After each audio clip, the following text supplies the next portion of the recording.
Okay, so get this. Hmm. Today we're going deep on John Titor. Right. Claims to be, get this, a time traveler from 2036. Wow. Yeah, this was back in the early 2000s. Oh, wow. Okay. He captivated the internet with all these, stories of this crazy dystopian future. Yeah. And this mission he was on to retrieve an IBM 5100 computer. Hmm. We've got all this stuff like forum posts, news articles, even some personal notes from Right. people who, interacted with him online. Wow. But here's the thing. We're not going to get into this whole debate about What do you think? whether time travel is real or not. Yeah. We're focusing on something that most people kind of overlook, Okay. which is all these weird connections Teeter's story has to West Virginia. Interesting. Yeah, so could the mountain state actually hold clues to this whole internet mystery? It's funny you should say that because at first glance, West Virginia seems like the most unlikely setting for like a time travel story. Totally. But when you start to dig a little deeper, you find some really interesting parallels. So let's start with this IBM 5100. Okay. Teeter said he needed it because it could emulate older programming languages. Right. Something that was really important for him to fix this Unix bug Uh-huh. that would, cause chaos in the future. Mm. So IBM had research facilities in West Virginia back then. They did. So could he have been, I don't know, looking for a specific 5100 there, or maybe Yes. even trying to find experts Right. familiar with its capabilities? What's really wild is that the 5100, Yeah. it wasn't just any computer. It was one of the first portable computers. Oh, wow. And its ability to run that old code was essential to his whole mission, Right. at least according to his story. Yeah. This wasn't just some random detail. It was central to the whole thing. Right. It's like a techie breadcrumb trail leading right to West Virginia. Mm. And then you've got the Green Bank Observatory, Yeah. home to the world's largest steerable radio telescope. It's amazing. It's in this place called the National Radio Quiet Zone. Right. It's this massive area where they severely restrict radio transmissions Yeah. to, avoid interference with the telescope. That quiet zone is so important for research Yeah. because it lets astronomers study these super faint signals from space Right. without all that human-made radio noise drowning it out. Right. So what if someone was trying to send or receive signals from another time? Oh, wow. Wouldn't that be the perfect place? Yeah, I never thought about it like that. Right. That's really interesting. It's West Virginia's got this perfect blend of tech history and almost sci-fi secrecy. Yeah. Speaking of secrecy, we can't forget about the Greenbrier Bunker. Right. This huge underground complex Yeah. built during the Cold War to, house Congress Okay. in case of a nuclear attack. So they say the official story is that it was just a shelter. Right. But there are all these rumors Oh, yeah. of top secret projects happening there. What kind of projects? Well, some people say maybe even military time travel experiments. Whoa. Who knows if they're true, but Right. the Greenbrier definitely adds to the whole mystery of West Virginia. Absolutely. And this is where Teeter's military background comes in. Mm-hmm. He said he was a soldier sent back in time on a specific mission. Right. So could a place like the Greenbrier, with all its, Yeah. connections to government secrets, Right. have been part of his, training or something? That's a really interesting question. Yeah. And it makes you Yeah. think about West Virginia's long history of military training and all these DARPA projects. Right, DARPA, that's it. Defense Advanced Research Projects Agency. Right. They're known for pushing the boundaries of technology, Oh, yeah. often in super secretive ways. So we've got the IBM 5100, Yeah. potentially leading him to West Virginia. Right? The Green Bank Observatory with its unique signals and stuff, and the Greenbrier Bunker with all its clandestine operations. Yeah. But the connections to West Virginia actually go even deeper than just locations. Really? Let's talk about Teeter's vision of the future. Okay. He described this world that was totally ravaged by civil war and global conflict. Pretty bleak picture. Yeah.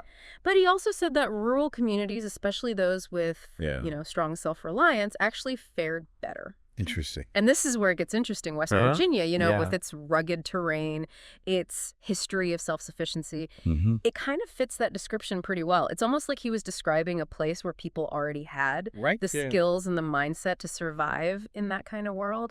And Titor specifically mentioned the Appalachian region, where West Virginia is. Right.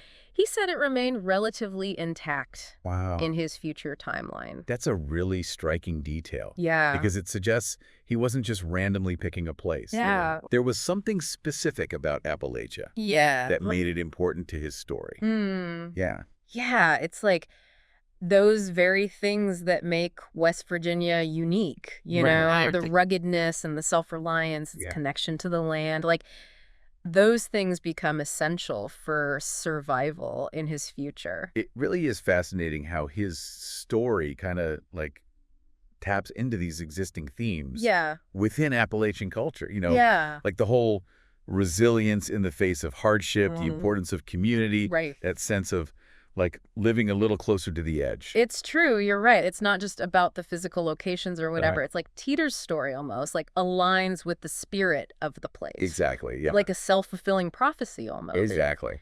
And this brings us to another interesting part of this whole West Virginia thing. Okay. The folklore. Right. Like way before John Titor ever showed up online.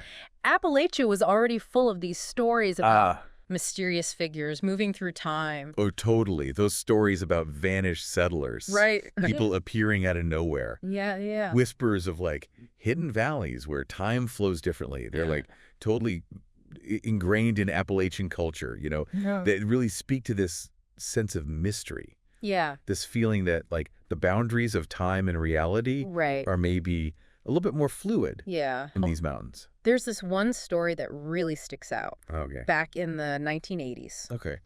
This guy supposedly appears in Morgantown, West Virginia, claiming to be from the future, this future ravaged by war and societal collapse.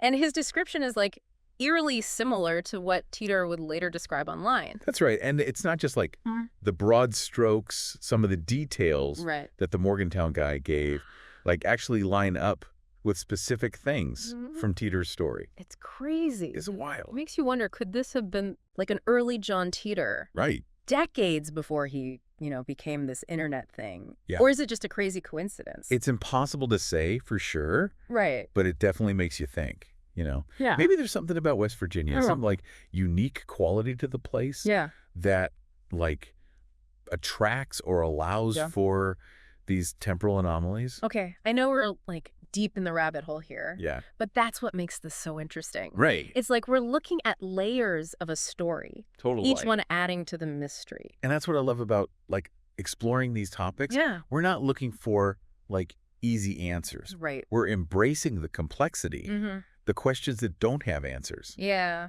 The possibility that there might be more to the world than we know.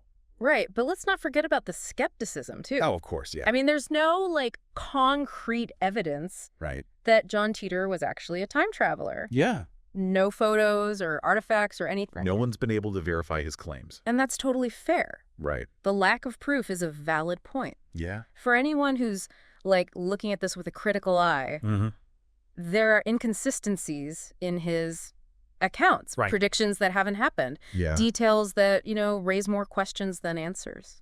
And we got to acknowledge that some people think the whole thing was a hoax. Right. Like a really clever piece of online fiction. Yeah. And there are definitely arguments to be made for that. Oh, yeah. Totally. But even if it was a hoax, it was like a super well-made one. Right. And you can't deny that it tapped into something like powerful in our collective imagination, It connected with people who felt uneasy about the future, who like wanted things to be simpler, who were drawn to these mysteries of time and technology and stuff. I think you're right, yeah. Whether Titor was real or not. Yeah. His story is like a mirror, you know? Reflecting our anxieties, our hopes, and our fascination with the unknown. And in a way, that reflection is more valuable than any concrete proof. It makes us look at ourselves, examine our own beliefs about the world and our place in it. Totally. I think that's why this West Virginia connection is so compelling. Yeah. It takes this like internet age mystery and grounds it in this place with all this history and folklore. Yeah. This place where the line between like reality and myth has always been kind of blurry. Yeah. It's like it adds this extra layer of mystique. It does. This feeling that maybe, just maybe, there's something more going on here than we realize. That's what makes it so fun to think about. Yeah. It's not about finding definitive answers. Yeah. It's about, like, embracing the mystery, recognizing the limits of what we know. Right. And just being open to the idea that there might be forces at work that we don't fully understand.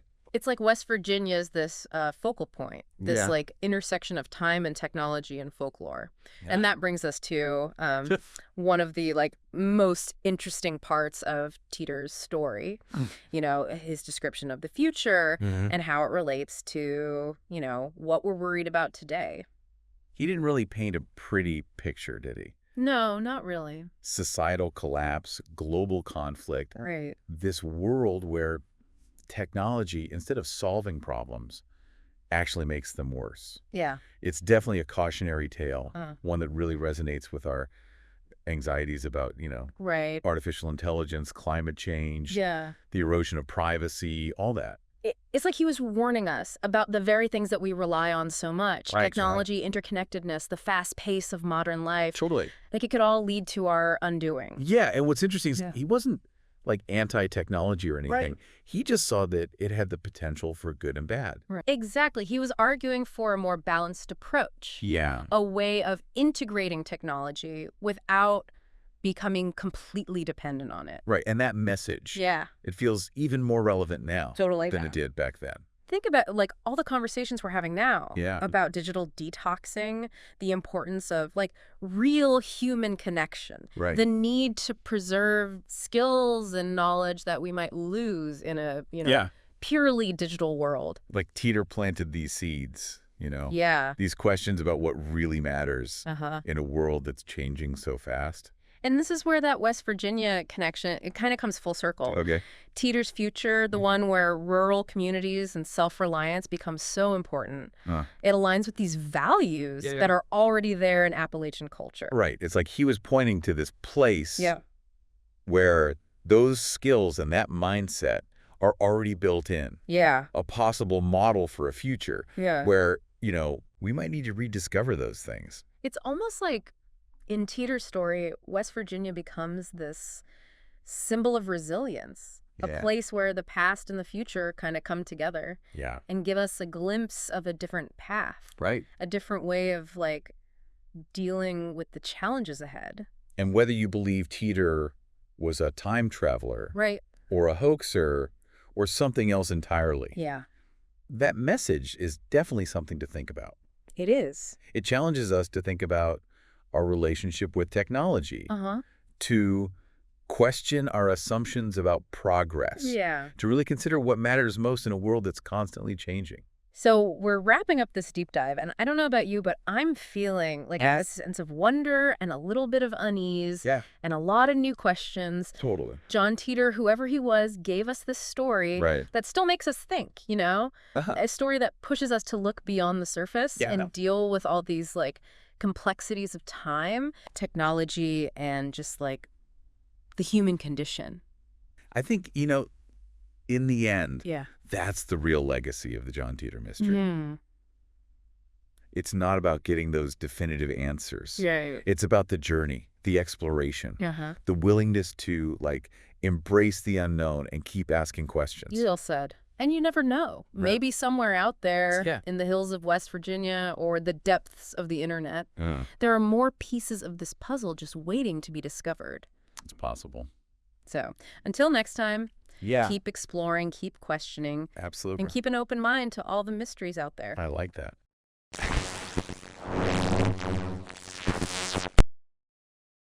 Thanks for listening to today's podcast. The West Virginia Media Lab is all about celebrating our state and its people, businesses, stories, news, and folklore. If you love West Virginia like we do, be sure to comment below, then subscribe, like, and hit the notification bell to stay connected. Until next time, stay wild, wonderful, West Virginia.